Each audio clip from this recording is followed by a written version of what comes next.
பிறந்தநாள் விழாவிலே பெருந்திரளாக கூடியிருக்கிற இந்த சமுதாயத்தை சார்ந்த தலைவர் பெருமக்களே, இணைகின்ற தாய்மார்களே, எழுச்சிமிகு இளைஞர்களே, மாணவ கண்மணிகளே,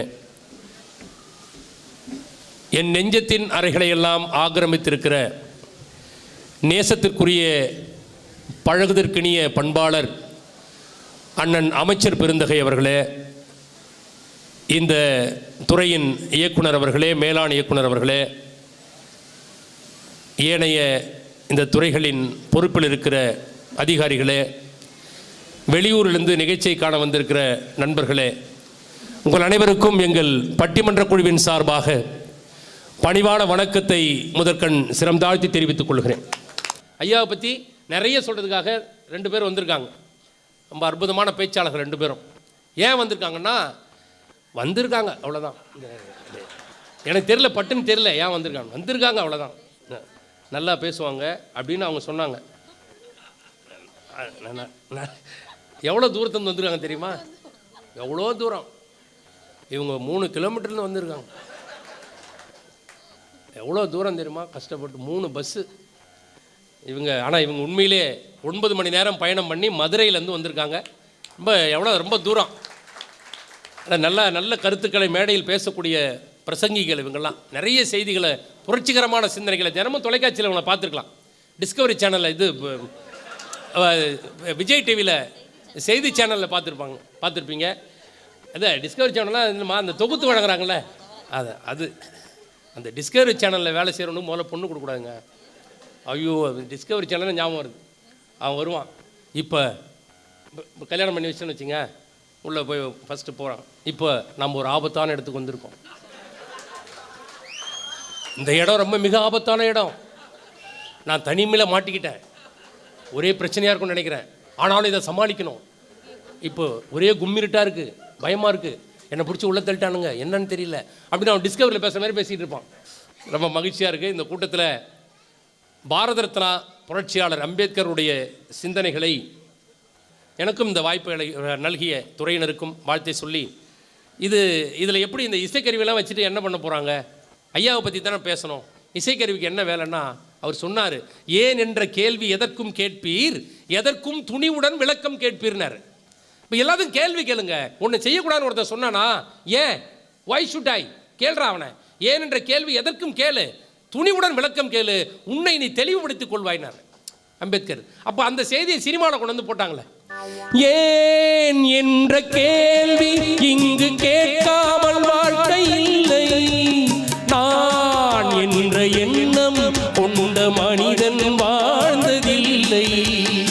ஏன் என்ற கேள்வி இங்கு கேட்காமல் வாழ்க்கை இல்லை, நான் என்ற எண்ணம் கொண்ட மனிதன் வாழ்ந்ததில்லை. பகுத்தறிவு பிறந்ததெல்லாம் கேள்விகள் கேட்பதனாலே, பகுத்தறிவு பிறந்ததெல்லாம் கேள்விகள் கேட்பதனாலே, கடமைகளை புரிவதெல்லாம் விடுதலை வேண்டுவதாலே. இவ்வளோ அழகான சிந்தனை இதுக்குள்ளே, பாட்டுக்குள்ளே இருக்கு. பகுத்தறிவு பிறந்ததெல்லாம் கேள்வி கேட்டதுனால தான், ஏன்னு கேட்டதால் தான் பகுத்தறிவே பிறந்தது. அதுக்கு தான் பகுத்தறிவு பகலவன் அவரை சொன்னாங்க. அவர் கூட இருந்த தனஞ்சய் கீர் அப்படின்னு ஒரு உதவியாளர் அம்பேத்கருடைய சுயசரிதியை முழுவதும் எழுதியிருக்கார். தனஞ்சய் கீர் அவர் சொல்லியிருக்கார், சார், வருங்காலத்தை நிர்ணயிக்க போகிற மிகப்பெரிய எதிர்கால சூரியன் யார் என்று சொன்னால் இந்த மாமனிதர் தான் அம்பேத்கரை காட்டியிருக்கார் கடைசி பக்கத்தில். தனஞ்சய் கீர் அவர் எழுதின சுயசரிதை புத்தகம், அம்பேத்கருடைய சுயசரிதை புத்தகத்தை அழகாக சொல்லியிருக்கார். இந்த மாதிரி யார் சொல்ல முடியும்? காந்தியடிகள் சொல்கிறார், இது பத்திரிகையில் வந்த செய்தி. காந்தியடிகள் சொல்கிறார், அம்பேத்கருடைய இடத்தில் நான் இருந்திருந்தால் கண்டிப்பாக மிகப்பெரிய கோபக்காரனாக மாறியிருப்பேன். அவர் பட்ட துன்பங்களை நான் பட்டிருந்தால் மிகப்பெரிய வன்முறையாளனாக மாறியிருப்பேன். அவர் இடத்தில் நான் இருந்திருந்தால் சகிப்புத்தன்மை என்றால் என்னவென்றே தெரியாமல் மனிதன் பண்பை இழந்து போயிருப்பேன்னு காந்தியடிகள் சொல்றார், எனவே அவர் சொல்லுகிற செய்திகளை இந்த சமுதாயம் கேட்க வேண்டும், அவர் சொல்லுகிற வழியிலே இந்த சமுதாயம் செல்ல வேண்டும் என்று காந்தியடிகள் அம்பேத்கரை புகழ்ந்து சொல்லுகிறார்னா பார்த்துங்க. அம்பேத்கர் இந்தியாவிலேயே சட்டத்தை மாத்திரமல்ல இந்த சமுதாயத்தையே திருத்திய ஒரு மாமனிதர் அம்பேத்கர். எவ்வளவு சிந்தனை, எவ்வளோ பேர் சொல்லியிருக்காங்க அவரை பற்றி. பெரியார் அம்பேத்கர் இறந்த உடனே ஒரு மாமனிதரை, ஒரு மகா அறிவாளியை, ஒரு மகா திறமைசாலியை இந்த உலகம் இழந்திருக்கிறது, இந்தியா இருளில் மூழ்கிவிட்டது அப்படின்னு பெரியார் ஸ்டேட்மெண்ட் தர்றார் அவர் இறந்தப்ப. எல்லாத்துக்கும் மேலே கவியரசு கண்ணதாசன் அழகான ஒரு செய்தி சொல்றார், ஒரு கவிதை. ஒருவனால் கோடி மக்கள் உயர்ந்தார் என்றால் அந்த ஒருவனே நீதான் அப்படின்றார். ஒருவனால் கோடி மக்கள் உயர்ந்தார் என்றால் அந்த ஒருவனே நீதான்னு அம்பேத்கர் 3 வரியில் ஒரு கவிதை ஆயிட்டாருங்க. இப்போ எவ்வளவு அழகாக அவ்வளவு சிந்தனைகளை இந்த மக்களுக்கு கொட்டி கொடுத்தவர். பாட்டு எப்படி சினிமா பாட்டுக்குள்ளே நுழையுதுன்னு கேட்டால் பாட்டை வச்சு தான் நம்ம வாழ்க்கையே இருக்குது. பாட்டு இல்லைன்னா ஒன்றும் முடியாது. குழந்தைய பிறந்தா நமக்கு தாலாட்டு, குழந்தைய பிறந்தா தாலாட்டு பாடியே தூங்க வைப்பாங்க. கடைசியில் மேட்ரு முடிஞ்சால் ஒப்பாரி. இந்த 2 இலக்கியத்தையும் கண்டுபிடிச்சவன் தமிழன் தான். வேறு எந்த மாநிலத்திலே மாவட்டத்திலே போய் பாருங்கள், யாராவது இந்த கர்நாடகாவிலையாவது ஆந்திராவிலையாவது குழந்தை பிறந்தா தாலாட்டு போடுறாங்களாண்ணே. குழந்தை பிறந்தா செப்பண்டி ரம்பண்டி என்ன சொல்லிகிட்டு இருப்பாங்க அங்கெல்லாம். என்ன அதுக்குள்ளே அர்த்தம் இருக்குது. ஆராரோ நீ யாரோ நான் யாரோ, ஆரிவரோ பிறந்திருக்கிறே இவர் யாரோ, இதெல்லாம் தமிழில் போட்டு இலக்கியங்கள். யாராரோ ஆரிரரோ ஆரிவரோ யாராரோ, முதல்ல உங்கள் அப்பா யாரோ நான் யாரோ, அப்புறம் கல்யாணம் பண்ணி வச்சுட்டாங்க. இப்போ பிறந்திருக்கிறே நீ யாரோ. பெரியாஸ்பத்திரியில் நான் பாண்டி இங்கே தான் பிறந்தேன். பெரியாஸ்பத்திரியில் பிறந்தப்ப என்னை உத்து பார்த்த ஒரு நர்ஸு செத்துட்டாங்களாம். எங்கள் அம்மா அப்புறம் தான் சொன்னாங்க 15 வயசு கழிச்சு. ஏன்னு கேட்டால் இப்படி ஒரு அவதார புருஷன் பிறந்திருக்காரு அப்படின்னு. புருஷன் அங்கேயும் புருஷன் வருது, அது பாயிண்ட் இருக்குது. ஆனால் யார் பிறக்கிறாங்க, எவ்வளோ காலம் இருக்கிறாங்கன்றதை விட இருந்த காலத்தில் அவங்க என்ன செஞ்சாங்கன்றதான் வாழ்க்கை இல்லையா? இப்போ நீர்க்குமிழி மாதிரி வாழ்க்கைன்னாங்க. இந்த வாழ்க்கை நீர்க்குமிழி மாதிரி. அப்படி நீர்க்குமிழி பாருங்கள், அப்படி துணி துவைக்கும்போது பாருங்களேன், சர்ஃபு போட்டு துவைக்கிறோம்ல, துவைக்கும்போது பார்த்தீங்கன்னா அதுக்காக நான் துணி துவைக்கிறேன்னு முடிவு பண்ணுறாங்க, ஒரு பேச்சுக்கு சொல்கிறேன். இப்படி துவைக்கும்போது அந்த நீர்க்குமிழி வரும், அழகாக இருக்கும், பளபளன்னு இருக்கும், 7 கலரில் மின்னும், வானவில் மாதிரி. ஒரு காற்றடிச்சோன்னா டப்புன்னு போயிடும். அதான் வாழ்க்கை. அப்போ குழந்தையா பிறந்து வாலிபனாகி வளர்ந்து பெரியவனாகி வயோதிகம் வந்து முதுமையை அடைந்து இறந்து போன பிறகு ஒப்பாரி, குழந்தையா பிறந்தா தாலாட்டு. அப்போ தாலாட்டு பாடி குழந்தைய தூங்க வைக்கணும், முதல்ல பாட்டு, கடைசியில் ஒப்பாரி பாடி ஊர் வந்து வழி அனுப்பணும். ஊரெல்லாம் கூடி ஒளிக்கு அழுதுட்டு பெயரினி நீக்கு பிணமென்று பேரிட்டு சூறையாம் காட்டிடை கொண்டு போய் சுட்டிட்டு நீரினில் மூழ்கி தம் நினைப்பொழித்த நிறைய திருமூலர் சொல்கிறார். ஆக நம்ம ஊரெல்லாம் கூடி அழுவாங்க, போன உடனே முடிஞ்சு போச்சு. கொஞ்ச நாள் தான், கொஞ்ச நாள் இருக்க போகிறோம். அந்த கொஞ்ச நாளில் என்ன செஞ்சோம் அப்படின்னு பார்த்தா, குறுகிய காலம் வாழ்ந்தாலும் நிறைவான மக்களுக்கு நிறைவான செய்திகளை குறையில்லாமல் கொடுத்தவர் புரட்சியாளர் அம்பேத்கர். அதுதான் அவருடைய வாழ்க்கை வரலாறு. எவ்வளோ பேர் 40 வயசுலாம் பாருங்கள், பாரதியார் 40 வயசில் போயிட்டார், ஆதிசங்கரர் 39, பட்டுக்கோட்டை கல்யாண சுந்தரம் 29, எல்லாம் பாருங்கள் குறைஞ்ச வயசுலேயே பெரிய பெரிய ஆளுங்களாம். விவேகானந்தர் பாருங்கள், அவரும் 40 வயசு. குறைஞ்ச வயசில் நிறைய பேர் போயிருப்பாங்க. எங்கள் தாத்தாவுக்கு 97 வயசாகுது, அந்த ஆள் இன்னும் இருக்கிறார். சொல்கிறேன் ஒரு பேச்சு, அவர் இருந்துட்டு போகிறாரு. இப்போ நம்ம வந்து மனித பண்பே இல்லாமல் இப்போ மறைஞ்சு போயதெல்லாம் கிடக்குது இப்போது. அப்போ இந்த இதில் பொதுவாகவே இருக்கா இல்லையா? ஆமாம், ரொம்ப. ஆனால் குழந்தையா பிறந்தா அதுக்கு ஒரு தாலாட்டுன்னு சொன்ன பாருங்கள். இந்த தாலாட்டு பாடும்போதே நம்ம தமிழச்சி தாங்க அதெல்லாம் கண்டுபிடிச்சது. நம்ம தமிழச்சி தான் சாடமாட பேசுகிறது நம்மளை மாதிரி பொம்பளைங்களால முடியாது, நம்ம ஊர் பாண்டிச்சேரி பொம்பளைங்களால முடியாது. பக்கத்து வீட்டு பொம்பளையை திட்டுறதுக்கு ஒரு கோழி தான் சாக்கு. அவங்க வேலி வழியாக அந்த கோழி தானே வந்துடும். வந்துட்டா பார் புறம்போக்கு கோழி. கோழி அன்றைக்கோ புறம்போக்கு கோழி பார்த்துருக்கிறியா? அது முனியாண்டி விலாசுக்கு போனால் எல்லாம் ஒரே கோழி தான். புறம்போக்கு வந்துட்டா பார், யார் அவள் வந்துட்டா இங்கே, அது அங்கே நிற்க, உன் கதை எனக்கு தெரியாதா, பின்னாடி வராண்டி டெய்லி. இது இப்படி தான் சண்டை ஆரம்பிக்கும். இந்த பைப்பில் தண்ணி பிடிப்பா பாருங்கள், ஒன்று பைப்பில் குடத்தை வச்சுட்டு நிற்கும் பப்ளிக் கானில், இது போவோம் அந்த குடத்தில் இடித்த மாதிரி வைக்கும், அது சொல்ல யாவா இப்படி சண்டை ஆரம்பிக்கும் பாரு, அருமையாக இருக்கும். அப்படி சண்டையை ஆரம்பித்து இப்படியெல்லாம் வரும். இந்த சாடமாட பேசுகிறத தாலாட்டில் வச்சது தமிழச்சி தான். இப்போ மாமியார் என்ன பண்ணுவா, கல்யாணம் ஆன புதுசில் இந்த குழந்தை பிறக்கிற வரைக்கும் 10 மாதத்துக்கு இந்த பொண்ணை போட்டு ரொம்ப இம்சை பண்ணிட்டு இருப்பா மாமியார். எல்லாம் பவுனு போட்டோன்னா ஒன்றும் பத்தலை, எல்லாம் பித்தலை அப்படின்னு சொல்லி பக்கத்து வீட்டில் போய் கம்ப்ளைண்ட் பண்ணிட்டு இருக்கோம். இவ்வளோ குத்தி காட்டிக்கிட்டே இருக்கும். ஆனால் மருமக பாப்பா, உனக்கு வைக்கிறேன்டி ஆப்பு, என்னை குத்திக்கிட்டே இருக்குல்ல. குழந்தை பிறந்துச்சு, குழந்தை பிறந்த உடனே குழந்தைக்கு தாலாட்டு பாடும்போது இதுதான் கிராமத்தில் கண்டுபிடிச்ச மிகப்பெரிய சாட பேச்சு. அப்படி தாலாட்டு குழந்தை யானை கட்டி போடுவாங்க. இந்த கூரை படம்னு ஒன்று கட்டுவாங்க கல்யாணத்தில். இந்த சிவப்பு கலரில் வெள்ளை கோடு போட்ட கூரை புடவை. அது எப்போ கட்டுவாங்கன்னா முகூர்த்தத்துக்கு அப்புறம் அப்படியே எடுத்து மடித்து வச்சுருவாங்க. குழந்தை பிறந்தா வீட்டில் அந்த தூளப்பத்தி வீடுவாங்க. அப்போல்லாம் தூளப்பத்தி வீடு நல்லா பனைவார தென்னைவார போட்டு குறுக்கில் அதில் இந்த கூரை புடவையை போட்டு விட்டு அதில் குழந்தைய போட்டு அப்படி ஆட்டி விட்டானா ஹாலே பாருங்கள் 30-20 இருக்கும். அப்போ வீடு ஹாலே 20-30 இருக்கும். அப்படி இழுத்து விட்டா நேராக தோட்டத்தில் மாடு கீடு மேய்தான்னு பார்த்துட்டு இந்தாண்ட வந்து மீன் குழம்பா என்ன குழம்புன்னு கிச்சன் ரூமில் பார்த்து அப்படி ஃப்ரீயாக போவான் பையன். இப்போல்லாம் வத்தி பெருமாடு அப்பார்ட்மெண்ட் ஆச்சா, இப்படி இழுத்து விட்டா பக்கத்து வீட்டில் போய் வந்துடுறான் பையன். ஹலோ எஸ்கியூஸ் மீ, பையனை கொஞ்சம் தூக்கி போடுங்கன்னு கேட்க வேண்டியதாக இருக்குது. ஆனால் அப்போல்லாம் ஃப்ரீயாக அப்படி குழந்தை அப்படி ஆட்டி விட்டாங்கன்னா அப்படி போய் அப்படி வருவான். ஆராரோ ஆரிரரோ எங்கண்ணே ஆராரோ ஆரிரரோ அப்படி அந்த பாட்டு பாடுமே பையன் அப்படியே தூங்கிடுவான். இப்போல்லாம் எம்பியில் எம்எஸ்சி படிச்சுட்டு வருதுங்களா, தாலாட்டு பாடுறது கூச்சப்படுதுங்க பொம்பளை பசங்க. ரே ரே ரே ரே ரே ரே ரே ரே ரே ரே அச்சிக் நானே தூக்குறேன் சும்மா ரெண்டான் பையன். கன்றாவி குறை விஷயம் பாட உங்கள் புருஷர் அவங்ககிட்ட போய் பாடுப்போ அப்படின்றான். அதனால் இப்போ அந்த பாட்டுலாம் எதமாக பாடு ஆராரோ ஆரிரரோ பாடிக்கிட்டே இருக்கா. பாட்டு பாடணும்ல. மாமன் அடிச்சானோ மல்லிகைப்பூ செண்டாலே. மாமன்னா யாரு? இவன் கூட பிறந்தவன். அவன் அடித்தா மல்லிகைப்பூ செண்டு எடுத்து அடிப்பானான். எங்கே தகராறு ஆரம்பிக்குது பாரு. மாமியார் வெத்தலை பக்கம் குத்திட்டு உட்காந்துருக்கா. மாமியார் பக்கத்தில் குழந்தைய ஆட்டிட்டு மாமியாருக்கு ஆப்பு வைக்கணும். மாமன் அடிச்சானோ மல்லிகைப்பூ செண்டாலே. சரி, பிரச்சனை ஆரம்பிக்கிறா. அத்தை அடித்தாளோ, அத்தனை நாத்தனார் இந்த வீட்டில் இருக்கு. அரளி பூ தண்டாலே. அங்கே ஆரம்பிச்சிச்சா. சரி, யார் அடிச்சார் சொல்லி எழு சொல்லிக்கிட்டே இருந்தா. மாமியாருக்கு ஆப்பு வைக்கணும். பூமியும் நல்ல பூமி, நான் கட்டிட்டு வந்த ஊர் நல்ல ஊர். புண்ணியரும் நல்லவர், எங்கள் வீட்டுக்காரரும் நல்லவர். புண்ணியரை பெத்தெடுத்த பெருங்குரங்கே தொந்தரவு. மாமியாருக்கு ஆப்பா. மண்ணும் நல்ல மண்ணு, ஏன் மன்னவரும் நல்லவர். மன்னவரை பெத்தெடுத்த மலை குரங்கே தொந்தரவு. முடிஞ்சு போச்சு சண்டை. இப்போ மாமியாரை ஃபினிஷ் பண்ணியாச்சு. அடுத்து வீட்டுக்காரங்க இருக்கிறான். அவன் செம்ம டென்ஷனில் இருக்கிறான். ஏன் தெரியுமா? பச்சை உடம்புக்காரி டாய் 1 வருஷத்துக்கு கிட்ட போகக்கூடாது அப்படின்னு சொல்லிட்டு அவன் திண்ணையில் படுத்துட்டு எதிர்க்க போகிறவங்களாம் கச்சால குத்துலான்னு உட்காந்துருக்கான். வாரையை பிடிச்சி இழுக்கிறான், கீத்தை பிடிச்சி பிக்கிறான். ஒரு டென்ஷனில் இருக்கிறான் அவன். அவன் டென்ஷன் வந்து அந்த இடத்துல இருக்கிறவங்க தான் தெரியும்.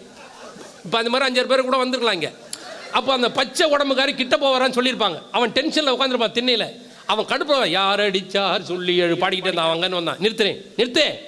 அவனை யாரும் அடிக்கவில்லை, ஐவீரனும் தீண்டவில்லை, அவன் தானே அழுகிறாண்டி, ஒரு தம்பி தோண வேணும்னு. இங்கதான் பாயிண்ட். அவன் பாயிண்ட்டை போட்டான் பாரு. அவன் மனசுல இருக்கிறதா அவன் சொல்லிட்டான். அவன் மனசுல தான் அவங்க அம்மா கிட்ட சொல்லிட்டான். இவன் மனசுல தான் பொண்டாட்டிட்டு சொல்லிட்டான். இது கிராமத்தில் யதார்த்தமாக நடக்கிற ஒரு சம்பவம்.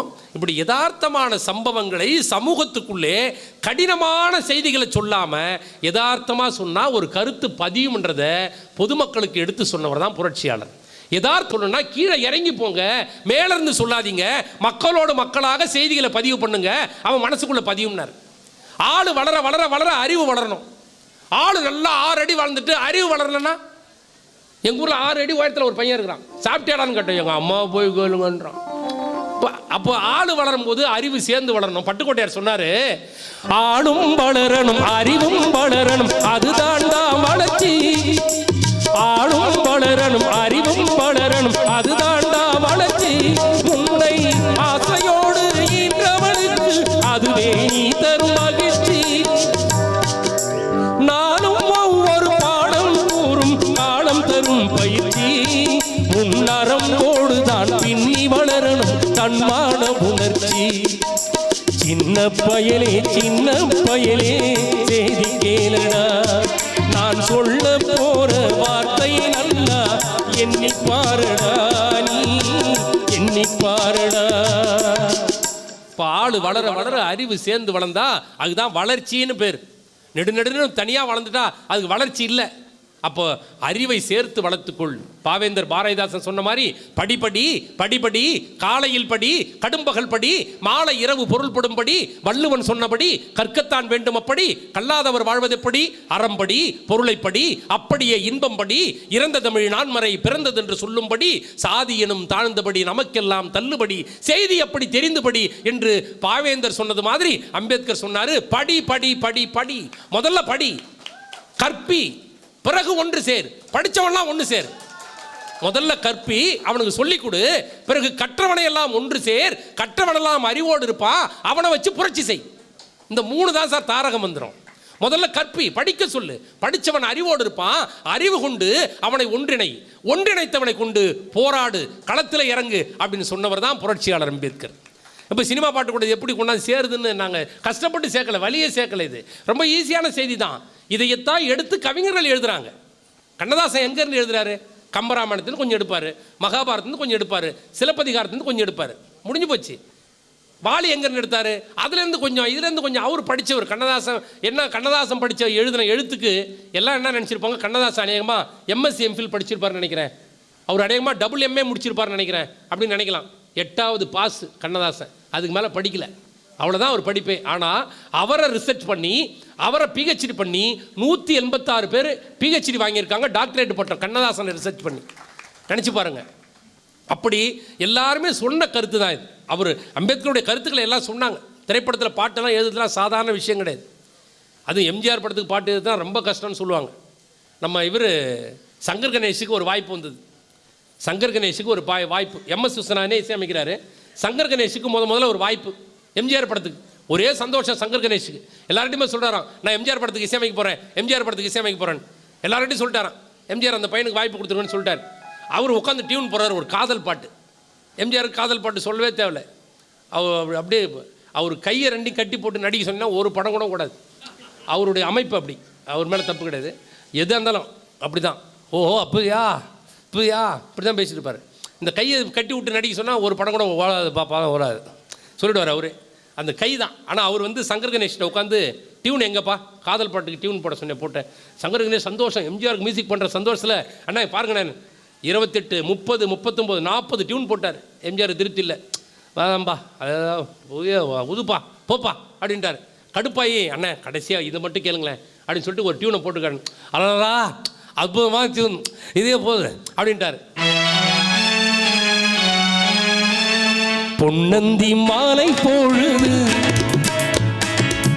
பொங்கட்டும் இன்ப நினைவு, அன்னத்தின் தோகை என்ற மேனியோ, அள்ளிக்கொள் என்று சொல்லும் பாவையோ, கொஞ்சி சிரித்தாள் என் நெஞ்சை பறித்தாள், கொஞ்சி சிரித்தாள் என் நெஞ்சை பறித்தாள். பொன்னந்தி மாலை பொழுது பொங்கட்டும் இன்ப நினைவு.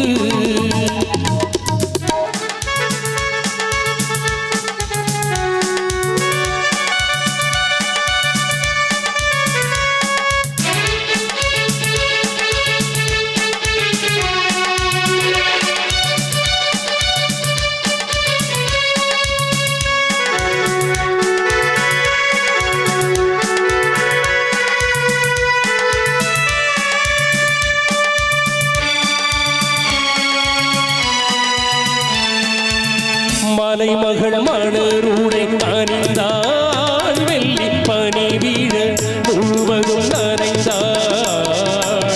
மலைமகள் மலருடை அணிந்தாள், வெள்ளி பனி வீழ முழுவதும் நனைந்தாள். மறுகண அவள் நம்மை அழைத்தாள், தன் மனிதனில் துயிலிடம் கொடுத்தாள். மறுகண அவள் நம்மை மனிதனில் துயிலிடம் கொடுத்தாள். இதயத்து வீணையில் எழுந்திடும் பாடலில் இசை நம்மை மயக்கட்டுமே. உதயத்து காதலில் விளைந்திடும் பாடலில் மலர்களும் குளிக்கட்டுமே. பொன்னந்தி மாலை பொழுது பொங்கட்டும் இன்ப நினைவு. அப்படியே நின்றுட்டே போவோம். இந்த பாட்டை விருதாச்சலத்தில் முந்தா நாள் பாடினா நல்லா கை தட்டினாங்க. சொல்கிறேன், ஒரு கைண்ட் இன்ஃபர்மேஷன் அவ்வளோ தட்டினாங்க. அதை விட சிறப்பு 2 பேர் 500 ரூபாய் அன்பளிப்பு கொடுத்தாங்க. நல்லா இருக்கு. ஒருத்தர் பாக்கெட் அப்படி ஈத்து இப்படி பிடுங்காமல் விட மாட்டாம போட்டுருங்க. இது போல் ஒரு உற்சாகம் தான். இந்த பாட்டுக்கு எம்ஜிஆர் கஷ்டப்பட்டு அவர் டியூன் போட்டார், சக்ஸஸ் பண்ணார், தொடர்ந்து அவருக்கு நிறைய படத்தில் பாட்டு கொடுத்தாரு. ஏன்னு சொன்னால் ஒரு பாட்டு எது சாதாரண விஷயம் இல்லை. அதுக்கு சரியான கதை அம்சம் அமையணும், அதுக்கு சரியான நேரம் அமையணும், சரியான காலம் அமையணும், கதாநாயகன் சரியாக ஒத்து வரணும், பாடுறவர் ஒழுங்காக வரணும், டியூனு கொஞ்சம் எழுச்சியாக இருக்கணும். இப்போ எம்ஜிஆருக்கு எஸ்பி பாலசுப்ரமணியம் பாடினார் முதல் பாட்டு, எல்லாருக்குமே தெரியும். அடிமை பெண் படத்தில் 1000 நிலவேவா பாட்டு பாடினார். 19 வயசில் பாடினார். 1967 ஏப்ரல் மாதம் 7ஆம் தேதி ரெக்கார்டிங். அது அவர் பாடுறாரு முதல்ல. 19 வயசு எஸ்பிபிக்கு, சின்ன பையன் என்ன மாதிரின்னு வச்சிங்களேன். அப்போது இல்லை எனக்கு இப்போ 26 முடிஞ்சு 27 ஸ்டார்ட் ஆகிடுச்சு. இருந்தாலும் அப்போ அவருக்கு 19 வயசு. அப்போது அவர் பாடும்போது எம்ஜிஆருக்கு பாடிட்டார். எம்ஜிஆருக்கு பாடி முடிச்சார், பெரிய ஹிட்டு. யார் அந்த பையன் செம்மையாக இருக்க வாய்ஸு, நல்லா இருக்க வாய்ஸ் அப்படின்னு எல்லாம் அவரை பிடிச்சி எஸ்பிபி வாய்ஸ் எல்லாம் பாராட்டுறாங்க. 1000 நிலவேவா 1000 நிலவேவா இதழோரம் சுவை தேட புது பாடல் விழி பாட பாட 1000 நிலவேவா 1000 நிலவேவா. அந்த பாட்டு பாடினாரு, எல்லாருக்கும் பிடிச்சிருச்சு. இவர் சிவாஜிக்கு ஒரு வாய்ப்பு, சிவாஜிக்கு பாட போகிறார் எஸ்பிபிக்கு. சிவாஜி ஒரு கம்பீரமான குரலாச்சே. சிவாஜி வீட்டுக்கு போகிறார். இது எஸ்பிபியே சொன்ன விஷயம். சிவாஜி வீட்டுக்கு போகிறாரு. சிவாஜி அண்ணன் இல்லத்தில் உட்காந்துருக்காரு. ஐயா வணக்கம். யார்? நான் எஸ்பி பாலசுப்ரமணியம். அதுக்கு என்ன? எம்ஜிஆர் படத்துக்கு ஒரு பாட்டு எம்ஜிஆர் படத்தில் என்ன பாட்டு பாடி காட்டுறாரு. நான் 1000. ஓ அது நீதானா? Very good. என்ன வேணும்? இல்லையா நான் உங்களுக்கு பாட போகிறேன், நல்ல பேஷாக பாடு. இல்லை எம்ஜிஆருக்கு மேல் தொண்டையிலேருந்து பாடினா போதும், உங்களுக்கு கட்ட குரல், நான் அடி தொண்டையிலேருந்து பாடுவா, எப்படி பாடுறேன்னு கேட்டார். நீ எப்படி வேணா பாடுறா, நான் நடிச்சுக்கிறேன் போடா அப்படின்ட்டார். அதான் சிவாஜி, நீ எப்படி வேணா பாடுறா நடிச்சுக்கிறேன். ஆனால் அசால்ட்டாக சொல்லிட்டாரு. இவர் பாடிட்டார். அந்த பாட்டை கேட்டார் சிவாஜி. ஐயோ என்ன இப்படி பாடியிருக்கான், இவன் குரல் ரொம்ப ஷார்ப்பாக இருக்கு, சின்ன பையனாக இருக்கானே, இவனுக்கு எப்படி நான் நடிக்கிறது, ரொம்ப ஷார்ப்பாக இருக்க வாய்ஸு. உடனே சிவாஜி அதான் நடிக்கிறதுல சிவாஜி கணேசன் குரலுக்கு ஏற்ற மாதிரி தன் உருவத்தை மாற்றிக்கிட்டார். அந்த பாட்டுக்கு சின்ன வாய்ஸாக இருக்கு, என்னடா அது அப்படின்னு சொல்லி அந்த குரலுக்கு தகுந்த மாதிரி அந்த படத்தில் அந்த சுமதி என் சுந்தரி படம் பார்த்தீங்கன்னா தெரியும். அதில் ஜெயலலிதா அப்படி இந்த பக்கம் ஓடுவாங்க, இவர் இந்த பக்கம் ஓடுவார். சிவாஜி ஒரு சின்ன பையனை, அரக்கை சட்டை, ஒரு டைட்டாக ஷர்ட்டு, டைட் ஜீன்ஸ் மாதிரி போட்டு அப்படியே ஹேரெல்லாம் சின்ன பையன் மாதிரி ஆக்கி அந்த குரலுக்கு தகுந்த மாதிரி அந்த பாட்டில் மட்டும் மாற்றிருப்பார் சிவாஜி. அது அவர் அதான் டெடிக்கேஷன், அதான் அர்ப்பணிப்பு. நடிப்பில் அர்ப்பணிப்புனா நடிகர் நம்ம சிவாஜி கணேசன் தான். அந்த குரலுக்கு தகுந்த மாதிரி மாற்றிக்கிட்டார் தன்னை. இப்படி இப்போ இந்த பாட்டு ஆரம்பிக்கும். தரையோடு வானம் விளையாடும் கோலம், தரையோடு வானம் விளையாடும் கோலம், இடையோடு பார்த்தே விளையாக செவ்வானம் போலே புன்னகை புரிந்தார், புன்னகை புரிந்தார். பொட்டு வைத்த முகமோ கட்டி வைத்த குழலோ பொன்மணி கரமோ அந்தி மஞ்சள் நீரமோ, அந்தி மஞ்சள் நீரமோ. அந்த பாட்டுக்கு உயிர் கொடுத்தாரு சிவாஜி. இப்படி எல்லாம் பாட்டுக்கெல்லாம் பல அர்த்தம் இருக்குது. இந்த பாட்டெல்லாம் வந்ததெல்லாம் சாதாரண விஷயம் கிடையாது. இப்போ இருக்கிற சூப்பர் ஸ்டார், அப்போ சூப்பர் ஸ்டார் ரஜினி எம்ஜிஆர்னா இப்போ சூப்பர் ஸ்டார் ரஜினிகாந்த். ஏன்னா பாடல்கள் வந்து எல்லாருக்குமே வருது, அவங்கவுங்க ஆக்கிரமிப்பு பண்ணிக்கிறாங்க திரைப்படத்தில் பாட்டு. ஆனால் சமுதாய சிந்தனை யார் சொன்னாங்க? சமுதாய சிந்தனைகளை யார் புகுத்துனாங்க? இன்றைக்கி யாருடைய மேடை நம்ம உட்கார்ந்துருக்கோம்? இது யார் போட்ட பிச்சை? ஒரு மாமனிதர், இந்த உலகத்திலேயே ஆசிய கண்டத்திலேயே அதிகமாக சிலைகள் விற்கப்பட்ட மாமனிதர் மாத்திரமல்ல, தான் எழுதிய ஒவ்வொரு புத்தகத்திலும் ஒவ்வொரு பக்கத்தையும் தன்னுடைய வாழ்க்கையை செதுக்கி கொண்டு தன்னை மெழுகாக உருக்கி கொண்டு இந்த சமுதாயத்திற்காக தன்னையே அர்ப்பணித்து கொண்ட ஒரு மாமனிதர் பாரத ரத்னா டாக்டர் அம்பேத்கருடைய செய்தியை நம்ம பேசுகிறேன்னு சொன்னால் அதை சினிமாவில் கொண்டு வந்து கொடுத்துருக்காங்க சார். அவர் போட்ட இரவல், அவர்கிட்ட இந்த இரவல் பெற்றதான் அந்த செய்தியெல்லாம். மண்ணு மேலே மனுஷனுக்கு ரொம்ப நாள் ஆசை இருக்குது.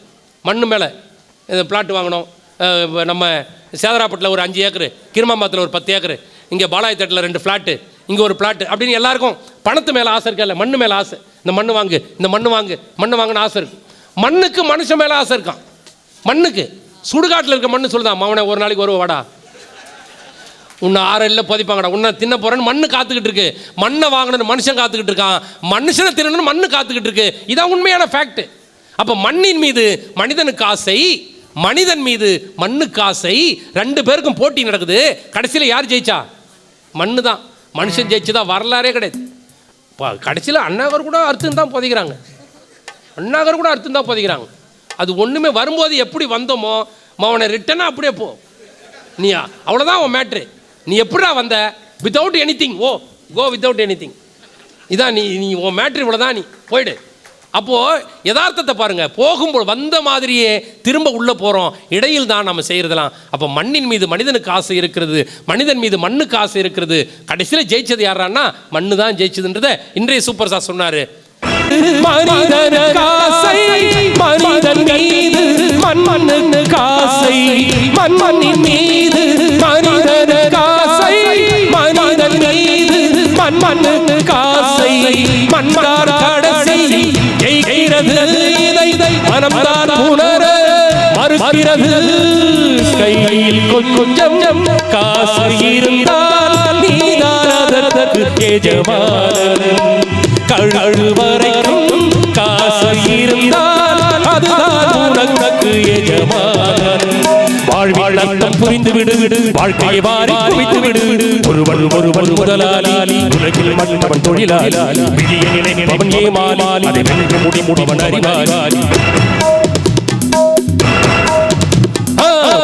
ஒருவன் முதலாளி, உலகில் மற்றவன் தொழிலாளி. விதியை நினைப்பவன் ஏமாளி, அதை வென்று முடிவன் அறிவாளி. பூமியை வெல்ல ஆயுதம் பூமரிக்கல் கூட பொன்னோ பொருளோ பொற்களம் ஆசை இருந்தாலே உடனுடன். ஆக எவ்வளவு ஆசைகளை துறந்துரு, சமுதாயத்திற்காக உன்னை அர்ப்பணித்துக் கொள். உன்னை 10 பேர் பின்தொடர்வார்கள், பின்னே வருகிறவர்களுக்கு உன் அறிவை சொல் என்று சொன்னவர் புரட்சியாளர் அம்பேத்கர். அப்போ ஒவ்வொரு செய்தியாக அவர் மக்களுக்கெல்லாம் சொன்ன செய்தியை நினச்சி பாருங்க. அறிவை விரிவிசை, அகண்டமாக்கு, விசால பார்வையால் விழுங்கு மக்களை அணைந்து கொள், சங்கமமாக்கு, மானுட சமுத்திரம் நான் என்று கூவு, பிரிவினை இல்லை, எங்கும் பேதம் இல்லை, உலகம் உண்ணவுன் உடுத்த உடுப்பாய் அப்படின்னார் பாவேந்தர் பாரதிதாசன். அறிவை விரிவிசை, உன்னுடைய அறிவை விரிவிசை, அகண்டமாக்கு, விசால பார்வையால் மக்களை விழுங்கு, அனைவரையும் அணைந்து கொள், சங்கமமாகு, அவங்க கூட போய் சேர்ந்துக்கோ. அப்படி ஒன்றோடு ஒன்று சேர்ந்திருந்தால் உன்னை மிஞ்ச உலகில் ஒருவன் இல்லை என்று சொன்னவர் புரட்சியாளர் அம்பேத்கர். அம்பேத்கரை பார்க்க நேருஜி போகிறார். அம்பேத்கரை பார்க்க நேருஜி ஒரு முறை போகிறார். அம்பேத்கர் அப்போ சட்ட அமைச்சர். நேருஜி அவர் வீட்டுக்கு போகிறார். அம்பேத்கரோட வீட்டு பேர் ராஜ்கிரிகர். இன்னும் அந்த பேரோடு தான் இருக்குது அந்த இடம், ராஜ்கிரிகர். அம்பேத்கரை பார்க்க நேருஜி போகிறாரு. அவர் வீட்டில் பார்த்தா ஒரு 5 அறைகள். சுற்றி நேரு பார்க்குறாரு. எல்லா அறைகளிலும் புத்தகம் புத்தகம் புத்தகம் புத்தகம், வேறு எதுவுமே இல்லை. எல்லா அறைகளிலும் புத்தகம்.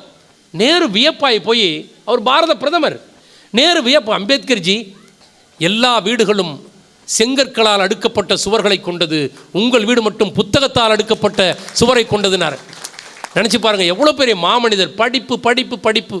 நான் கற்ற கல்வி என் சமுதாயத்திற்கு பயன்படாமல் போனால் நான் என்னையே சுட்டு தற்கொலை செய்து கொள்வேன்னு சொல்கிற தைரியசாலி ஒரே ஆள் அம்பேத்கர் ஒருத்தர் தான். நான் எதுக்கு படித்தேன்? நான் படித்த படிப்பு என் சமுதாயத்துக்கு பயன் பண்ணல, நான் எதுக்குடா இருக்கணும்? அப்போ படித்த படிப்பின் மூலமாக செய்தியை சொல்கிறேன் தான் சட்டத்தை வரைஞ்சார் அவர்.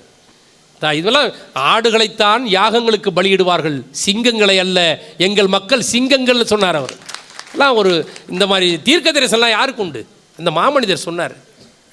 இதெல்லாம் பாட்டு மூலமாக கொண்டு வந்து ஏதோ கொஞ்சம் சொல்கிறோம். அது திகட்டாமல் கொஞ்சம் போர் அடிக்காமல் இருக்குமே. குழந்தைங்கெல்லாம் கிராமத்தில் பார்த்தீங்கன்னா பாலாடை எடுத்தாலே பயப்படுவாங்க. குழந்தை ஏதோ கஷாயம் ஊற்ற போகிறாங்கன்னு. அதுக்கு முன்னாடி கொஞ்சம் வாயில் சர்க்கரை போட்டுருவாங்க. அம்மா அப்படி சப்போம் டப்புன்னு கசக்கரை மருந்து ஊற்றிடுவாங்க. இனிப்போடு சேர்ந்து மருந்து போய் சேர்ந்துடும். அதனால் கொஞ்சம் சில கடினமான செய்திகளெல்லாம் இது பாட்டு மூலமாக சொல்கிறது. அந்த பாட்டு மன்றத்தை இங்கே ஏற்பாடு பண்ணியிருக்காங்க. அதனால் இங்கே நிற்கிறவங்கலாம் யாரும் ஏமாந்துடக்கூடாது. வாக்கிங் போனவங்களாம் அப்படி அப்படியே நிற்கிறாங்கன்னா, ஏன் நிற்கிறாங்கன்னா ரொம்ப நேரம் போயிட்டாங்க, அவ்வளோதான். நான் நினைக்கிறேன் பட்டிமன்றத்தை கேட்டு நிற்கிறாங்களோன்னு.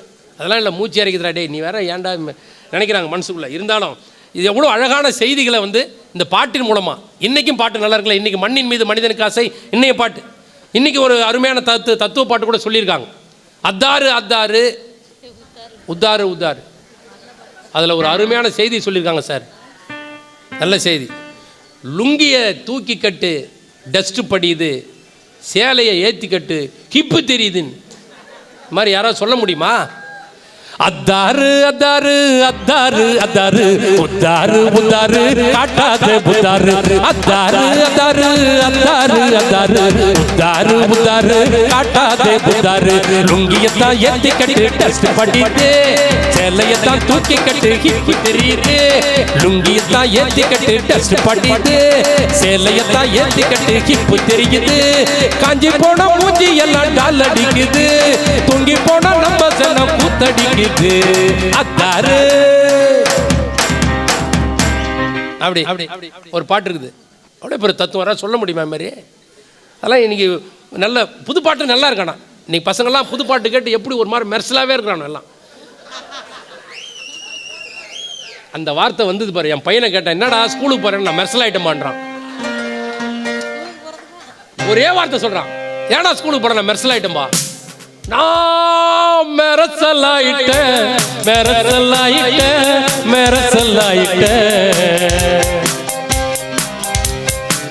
அந்த மெரசலாயிட்டேன் உடனே அந்த பொண்ணு மெரசலாயிட்டேன் மெரசலாயிட்டேன் மெரசலாயிட்டேன் மெரசலாயிட்டேன் மெரசலாயிட்டேன் மெரசலாயிட்டேன் மெரசலாயிட்டேன் மெரசலாயிட்டேன் மெரசலாயிட்டேனா. அப்போ எமி ஜாக்சன். அப்புறம் அந்த இது என்ன ஒரு பாட்டு, இந்த டங்கா மாதிரி ஊதாரின்னு ஒரு பாட்டு. நான் என் பையனை கேட்டேன், என்னடா டங்கா மாதிரி ஊதாரின்னா கம்னுக்கறேன் நாதாரின்றான். ஏன்னா அவனுக்கு அந்த பாட்டு ரொம்ப பிடிக்குது. டங்கா மாதிரி ஊதாரி என்னடா பாட்டுன்றான், கம்னுறான் நாதாரின்னா.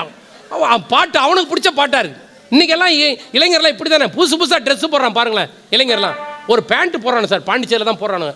நான் தமிழ்நாடு உலகம் பூரா சுற்றுறாள், தமிழ்நாட்டில் பார்க்குறேன், பாண்டிச்சேரியில் மட்டும் பேண்ட் ஒன்று போடுறானுங்க. லோ ஹிப் பேண்ட்டுன்னு ஒரு பேண்ட்டுங்க. லோ ஹிப் பேண்ட் பார்த்துருக்கீங்களா? இடுப்பு கீழே 2 கிலோமீட்டர் இருக்குது. அது முதல்ல கிரிசை இடுப்பில் தடவிட்டு அது மேலே போடுவான் போடுறது. அது லொடலோடனே எந்த நேரத்தில் அவுந்து விடுமோ நான் உயிரை கையில் பிடிச்சிட்டு உட்காந்துக்கிறேன் சார். இப்படி கீழே குனிஞ்சு பேனா எடுக்கிறான், உலகமே தெரியுது பின்னால் என்ன பிராண்டுன்னு. அவன் விஐபின்றான், அவன் விஐபின்றான். சரி இருக்கட்டும். அந்த அந்த பேண்ட்டு லோ ஹிப் பேண்ட்டு போட்டு போகிறான்.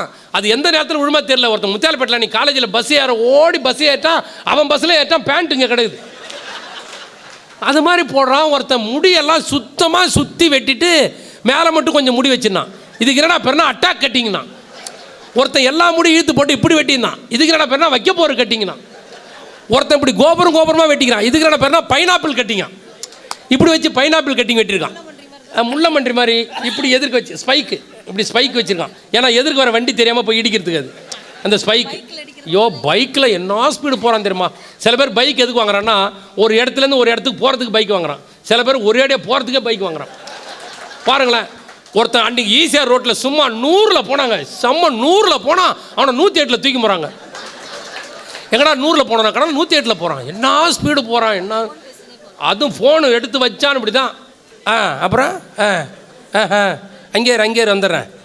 5 லட்சமா 3 ரூபா இருக்குது அது பாக்கெட்டில் விடுவாம்பா இருக்காத. இந்த ஃபோனு புழுவுறதுக்குனே கண்டுபிடிச்சிக்கிறான் சார். புழுவுறதுக்குனே இது புழுவுற இன்ஸ்ட்ருமெண்ட். இது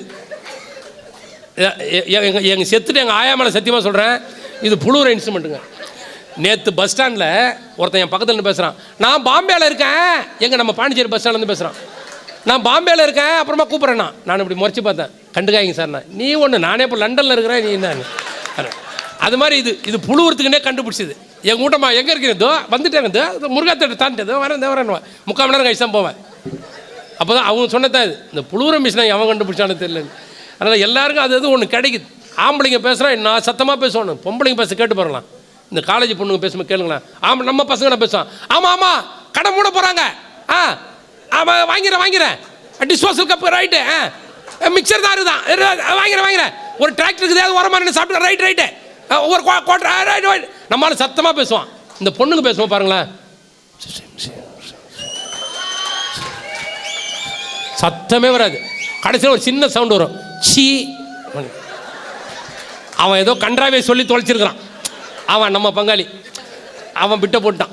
இதுதான் இப்போ நடக்கிற இந்த தொழில்நுட்பம். இப்போ வாட்ஸ்அப் வந்துருச்சு. ஃபேஸ்புக்கு பாருங்கள், எல்லாம் ஃபேஸ்புக்கில் இருக்காங்க. ஃபேஸ்புக்கு பார்த்து டெய்லி அப்டேட் பண்ணிக்கிறாங்க.